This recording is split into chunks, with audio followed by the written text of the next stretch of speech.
ay hindi pwede, hindi constitutional ang kanilang gagawin. Kasi the moment na na-transmit yung articles of impeachment sa Senado, ang saligang batas sinasabi na kailangan mag-convene sila forthwith. At dahil doon, sila ay mag-prepare, mag-isa-summon yung respondent doon sa impeachment proceeding. In this case, si VP Sara, bibigyan siya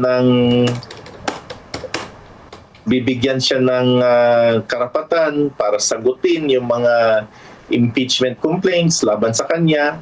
Kailangan din na obligahin siya na kailangan may abogado rin siya na magdi-defend sa kanya.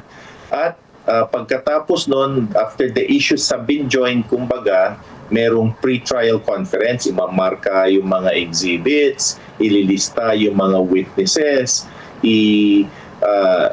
isasabihin yung mga ebidensya ng complainants, at yung i-delineate kung ano yung mga kailangan na madidiscuss sa proceedings. Pagkatapos nun, ang prosecution ngayon ay maghahain ng mga witnesses. Na-remember namin nung first impeachment, may mga senators na pinapadismiss kaagad yung complaint kahit na hindi pa nalitis yung mga ebidensya, yung mga issues na inilathala doon sa articles of impeachment. Parang unprecedented kung parang summary judgment na kaagad yung gagawin ng mga senators without hearing the evidence. It would be highly unusual at posibleng illegal, unconstitutional if ever they would go that route, because we would be expecting the senators na lilitisin nila yung articles of impeachment para maliliwanagan sila, at with the evidence that would be presented to them, magdi-decide sila kung ibobotong iko-convict si VP Sara or i-acquit siya. Dahil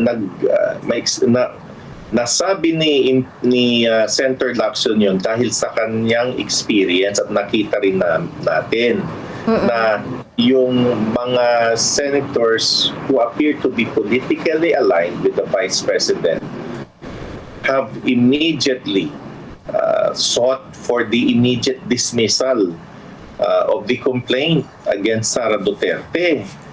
Could you imagine that? Kahit na wala pang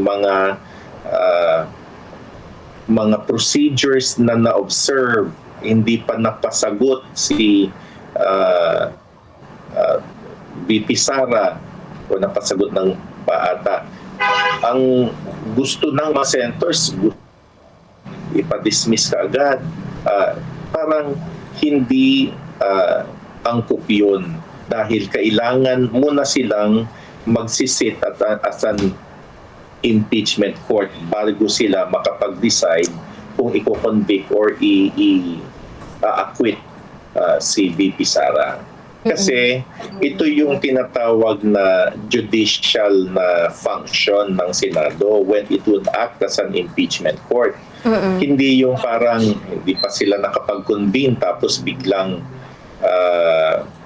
magde-decide na sila na i-acquit ang VP Sara. Hindi. Talagang kailangan magko-convene pa sila as an impeachment court, mga senator judges, tapos doon sila makakapag-decide sa merito ng kaso. Yung mga iba kasi, supplementary effect, pwede nilang i-consider yung mga senator judges or those who appear to be politically aligned with the Vice President na parang gagawing summary judgment. Ang summary judgment ay parang, ito, na-stipulate yung mga issues, inaamin ng both parties na yun talaga yung mga ebidensya, hindi na kinokontest, would it be sufficient for a conviction sa isang impeachment case? Ganon. Pwedeng sasabihin, i-insist ng mga center judges na, summary judgment na lang. Total, uncontested naman itong mga sinasabi nila, pero that is also politically risky. Parang double-edged sword. You know, kung bakit napag-uusapan yan na parang gusto nilang ayon kay Senator Lacson mapatigil lahat. Kasi what could be more devastating na yung mga ebidensya na nalathala na noong proceeding sa Justice Committee, determination of probable cause pa lang, limitado yung pag-i-inquire sa mga witnesses at sa mga ebidensya. Paano pag talagang full-blown hearing na sa impeachment proceeding?